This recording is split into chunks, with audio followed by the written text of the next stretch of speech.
How would it feel to have a thriving fitness business and have the freedom to enjoy life at the fullest? Well, that is exactly what the Trainer Revenue Multiplier Show is going to give you. My name is Mathew Park. This is Jaime Filer. Hey guys. And we are here to serve.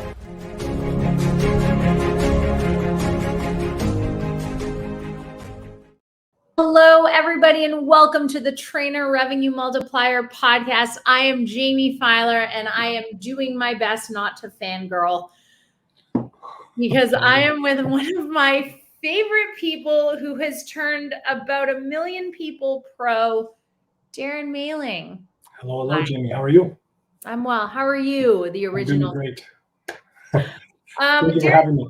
People have you turned pro? How many top threes do we have? What is the current? Let's build some authority before we go into authenticity. Yes. So right now we're at 1,101 top threes and 41 IFBB pro cards. Oh my god. Yeah. Oh my gosh. Yeah. Very happy. As you should be. That is probably an understatement. I'm quite pleased with over 1,000 top threes. Oh my God. So Darren, clearly you've changed thousands of lives. How long have you been in the fitness industry? Oh my goodness. Damn near 20 years now. And what got you started? Oh my goodness. You mean for coaching or in the fitness industry? Specifically, what made you want to be a coach? Okay. So since I was, I think, like 14, always saw the bodybuilding magazines. My dad was a professional wrestler, boxer, athlete, so I always looked up to him, of course, and always want to get bigger, always want to get stronger. 14, I started lifting weights, parents' basement, and just went from there. But like many, I never thought I'd be big enough to step on that bodybuilding stage. Back in the day. In the early 2000s, there was only bodybuilding for men. So, sure. So anyways, I did strongman competitions first. So I definitely got stronger, and that definitely was something that I excelled in. And then when I reached a body weight of 338 pounds, that's my biggest, my wife was competing in fitness competitions, and she'd just won the Manitoba Provincials, and being around her and all the extremely hardworking bodybuilders and fitness competitors, I'm like, I got to do this. And there's got to be some muscle under this 340 pounds of meat and mass. So it was August 2004, decided to dive from my first bodybuilding show, lost 120 pounds to step on stage at 218 the following March. So I did that in about, I think it's 8 months. And won that first show. And I tell you, that experience that I had on stage, I remember after doing my posing routine, I'd never felt anything like that before. And just the rush and just that whole euphoric feeling. Remember being backstage, walking off after my posing routine, and I kind of just was bent over a table. I just had this rush of emotion. Someone came over to me and said, like, Darren, are you okay? I'm like, I've never been better. And I knew at that point there that because I had been studying bodybuilding, fitness, nutrition for over a decade at that point. And I thought, you know what, more people need to experience this. Sure. This is something that really proved to me that I could do something I never thought I could do. And I thought other people deserve to feel this. And so the next month, my wife turned pro. She won Canadian Nationals in fitness. And we were in Manitoba at the time, and there wasn't many coaches around at that time. So between my transformation, her winning nationals, people knowing that we kind of knew what we were doing, we started having people reach out, and things just kind of took off from there.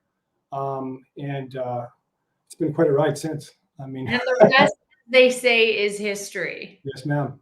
Right, but you've since grown. You moved from Manitoba to Mississauga. Yes. You guys needed a bit of a change of scenery. Speaking of change of scenery, how has the landscape of competitive bodybuilding, we'll start there and then we'll move to, honestly, competitive coaching, changed over the last 20 years? The biggest thing is now doesn't seem like there's an off season. Back when I was competing, there was a distinct off season. There was a distinct contest season. And there was time then to heal from prep, because as you very well know, you do it yourself. Everyone else that's listening, prep is freaking hard, and hard on the body, mentally, physically, financially, all that's a big investment, but it's so rewarding. So I can see why people want to do it all the time. But then along came this thing called social media, and it now keeps it at the front of mind all the time. And more people have been able to make a living out of bodybuilding than ever before. So don't get me wrong, this is the best time to be alive, best time to be in this position, but it does make it more difficult for people who definitely, I guess in a sense, get addicted to that adrenaline, that dopamine, those hits of joy from competing. Sure. Want to stay in shape all the time. They always want to be in peak condition. And now there's competitions, and people can turn pro from literally January to December. So there's really no off season now. So it's much more important now to be really, really focused on your health to maintain that balance.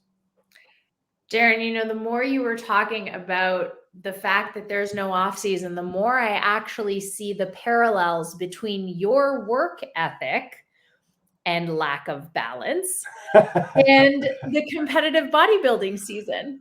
Yes. Right? Yes. I think yes. This is an interesting segue. So talk about the evolution of your business, because 20 years ago, you couldn't pull a client from Instagram and bring them into your online world because there was no Instagram. So what did coaching look like then, a decade ago, 5 years ago, last year? It definitely has evolved. It was much more, in person, very localized. And I look back now, I'm going to plug myself. I'm actually quite surprised now seeing from a bigger picture, how we were able to grow from such a small community. I mean, Manitoba is one of the smallest provinces in Canada. It's 1/10 the population of Ontario. There was only 2 shows a year. There was the novice in March, and there's provincials in May or June. In Ontario, there was, and now there's, Canadian athletes here as an amateur can compete probably 50 times. And that's not even the pro qualifiers yet. So it's amazing. But what really helped us was the emphasis on family. I come from a very tight-knit family, very small community. I grew up in Steinbach, which is about an hour southeast of Winnipeg. And there it's about everybody helping each other, and community is such a big thing. And I really was big on that with our business. And we have one of the saying we have is a freak for life, freak family. And it may sound a little bit corny, but it's freaking true, because I still involved with my first client I've had since day one, Mindy. Like it's clients do definitely become family. Yeah. So I think that was definitely helped us grow from that small beginning to where we are now. With social media and that reach with online, and like any personal trainer, and maybe that's not the case now, but I know back when I was doing it, I was doing it part-time at first. I had a government job, and then as many corporations and things do, they started downsizing and got rid of our entire department. I was a casino investigator for a number of years. Loved that job, but I knew that bodybuilding was calling me and coaching was calling me. So I went part-time, which my parents thought I was crazy to do because they thought I had landed the dream government job. But the plan was to slowly work less shifts at the casino, and as I got more clients. All of a sudden, one day, 3 weeks before one of my shows, Manitoba Lotteries decided to get rid of the entire department. I was out of a job. So plans got accelerated, but it's funny.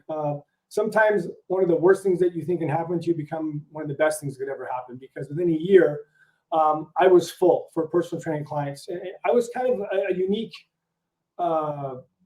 start, because I was personal training for sure, because Winnipeg's not a huge hotbed, at least at that time. Now it's definitely grown, but so I had to personal train, lifestyle, general fitness people while I was coaching competitors. And then over time that shifted. But what I had done, I was already doing like a hybrid plan. I prepared meal plans, training programs, and all that stuff. And then I would see them once a month because I was big on that personal connection. And then we started getting more and more clients outside the province. Word traveled what we could do. A couple of our clients moved to other provinces, so it was still word of mouth there. Yeah.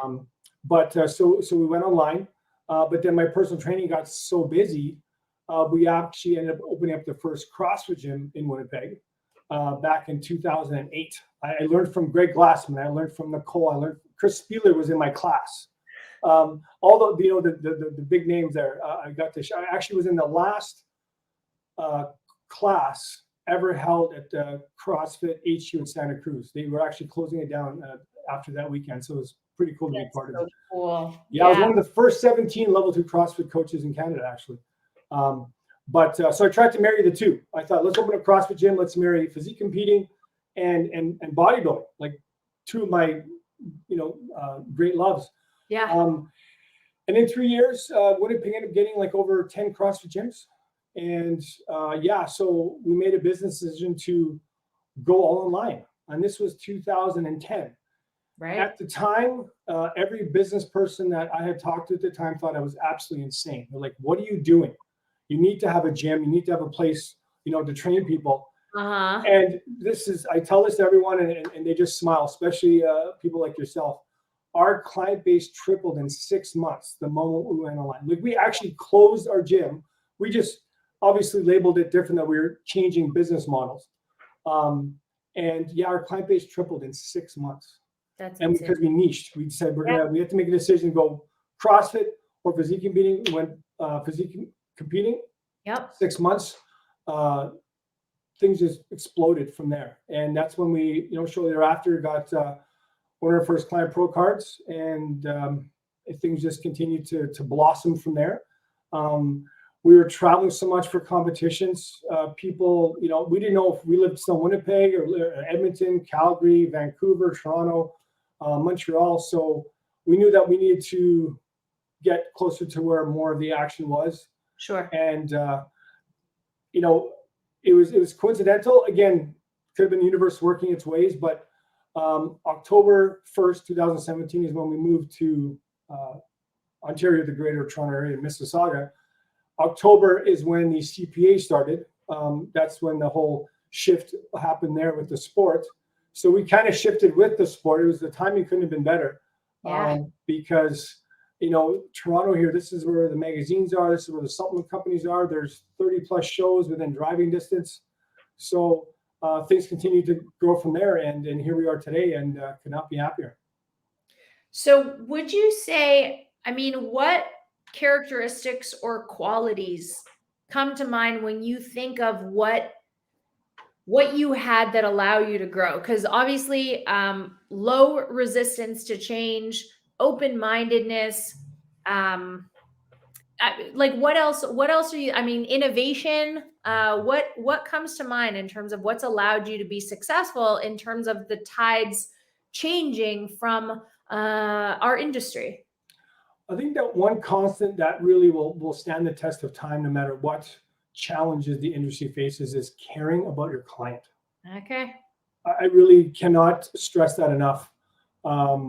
Because when you actually care and do everything from a place of goodness and integrity, you can go to bed at night with a smile on your face, even if the client doesn't win the show. Yeah. You're doing everything the way you feel it should be done right. I've never been I remember I had a meeting with one of my early mentors. I only met him a few times, but he gave me such great advice. And I remember telling him that, so the reason I want to become a personal trainer is because I don't want to be a business owner. And he laughed at me, and he laughed so hard. And I'm like, why is he laughing at me? Remember, I had only worked government jobs until that point. Yeah. So I had no idea what I was getting myself into, but what allowed me to still succeed regardless of my ignorance was I actually cared. I actually gave a shit about my clients. So yeah, I like that. Just straight up compassion. Is that something you're not seeing or seeing less of in the industry these days? I see Yes, I see a lot of people more going for the quick sell. Yeah. More worrying about what how good they look on social media. Yep. Versus actually helping clients, making sure they have their seasons and cycle their training, get their blood work done. Don't just because you have a great client that's winning shows all the time, that doesn't mean they should be competing all the time. Right. So I see a lot of that. I mean, a lot of it, the truth came during COVID when everything locked down, when there was no shows. The evidence is who actually was able to maintain their client base. Yeah. I know coaches that went down to 30% of what their roster was when there were shows, where we actually continued to grow. Right. So it's integrity. 100% is huge. I think just no one's going to care more about your business than you, right, Jamie? You know that. Yeah. But part of me, my business, my clients, like there's many times where I probably to many would say my, not necessarily in a good way, but to the point where it's like I would be up at night thinking about solutions for clients. Right. And that just carries through. So it showed in obviously your income and your impact, but also, obviously it speaks to your longevity as well. The reason that you're still here and that you're still a force to be reckoned with, is because of how much you care and your commitment to clients and caring about them, which is amazing. So just when you thought it couldn't get any better, we meet again, but in a professional capacity. What was the reason you came for business? What kind of advice were you seeking? Where were you stuck? Well, things have continued to evolve, like you said, with the sport. Sure. But my big thing is because I was never I didn't want to be a salesperson. To me, I see the used car salesman in the cheap suit trying to sell the lemons and stuff like that. I wanted to build my business on results and referrals. Now that's always, and it still is, my bread and butter. But I see, because there's so many more coaches now, and a lot of people's attention are on social media. I knew I had to up my game. I knew I had to evolve, right? There's this person that you may know. Her name is Jaime Filer. I'm a big fan of themselves. Jamie, I know you before you were, coaching full time, and I saw how you had grown your business and your presence online, and reached out to you and say, "Hey, Jamie, what's the secret sauce?" And you and Matt both met with me and kind of explained what you thought needed to be done, and I've been starting to apply those things. Been working on the back end, getting our systems much more efficient, much more consistent, much more lined up, which is great because it's going to allow me now to spend more time creating content, creating value online, to get reaching out to more of the people that want to work with us. Yeah. So, and speaking of spending more time, you took one of your first vacations in forever recently, did you not? Yeah. No, we went for my wife Christina's birthday. We went to Jamaica there. Yes. So that was great. What was getting in the way of you taking a vacation before, and where was your business now in a place where you could feel comfortable going away? Well, I'm not a parent, but I'm told that when parents take their children to the first day of school, that's one of the most challenging days of their lives, because they are now leaving their baby in the hands of not them. And for us, the Freak Fitness is our baby. We've been it's almost an adult. Well, I guess it's 18 now. So so I felt that we definitely have systems in place now that we can let that kind of go. I admit it. I was on vacation and having a great time, but I was still it's almost like having a baby cam, still watching from afar, making sure everything's going well. But I found that yes, things can be okay for a week without not sitting on micromanaging and stuff. Not that I was before, but just you get what I'm saying. Like it's hard to go on a leave your baby alone. So yeah. Was it hard for you also, speaking of leaving your baby alone, was it hard for you to hire your first few coaches? Was that a difficult decision? Yes, that was definitely. My wife and I are both control freaks. We are the first to admit it. It was hard because for the longest time, and I'm sure there's many people out there that still believe it, that barely getting any sleep and working 20 hours a day is a badge of honor. And maybe good for the short term, but for long-term health, long-term mental health, physical health, it does not, and it ultimately does hurt your business. Because I think that the biggest trigger for me was, lack, aside from the horrible sleep. There was some weeks where I was maybe only getting the gym like twice a week and just going through the motions because we were traveling so much, and all that was, I was still answering emails. Yeah. And I had sent an email.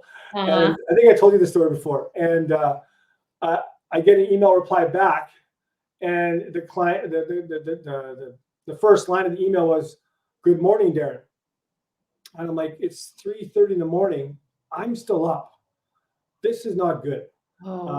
So it's like I needed to make a change. So as difficult, I will say this though, as difficult as it was to hire our first coaches, it was definitely one of the best decisions we ever made, because it allowed us to continue to grow, to help more people, make a bigger impact. Absolutely. So definitely the best thing. Because also a tired coach is not a good coach, right? Yeah. Like for so many reasons. Well, and it's the little things that normally you just manage. Yeah. When you're tired, you're exhausted, you don't manage those little things very well. Yeah. You overreact. So fortunately, I was able to, make the changes before it cost me dearly. And like I say, never been happy with how things are going now. And now with the systems again that we got in place, soon to be in place, we're gonna be able to grow a team even more. So I'm really excited for that. So I'm excited for you. So last thing, piece of advice for someone who's been in the industry forever. They're as old as we are, they've been working as long as we have, and they're like, I just don't know if I can keep up with these young guys and their six packs and their TikTok. Look at you, right? What advice would you give these people? You can never replace experience. Experience trumps all. I love that. Okay. And we're just going to mic drop it there. Darren, you're amazing. Oh my God. Thank you. Thank you for being on today. We appreciate you. Where can people find the OG Freak? Freakfitnessonline.com is the website. Darren C. Mehling on Instagram, and Darren Mehling on Facebook. And then what is Freak Fitness's Instagram as well, so people can see like results and stuff? See this stuff. Still learning. Got you. Freak Fitness Online. Amazing. All right, guys. Thank you so much for listening to the Trainer Revenue Multiplier podcast. Darren, thank you for being our guest. If you like what you heard, please like, rate, subscribe, share, do all of that stuff so that we can keep helping and serving other trainers. Have an amazing rest of your day, and we will catch you on the next episode.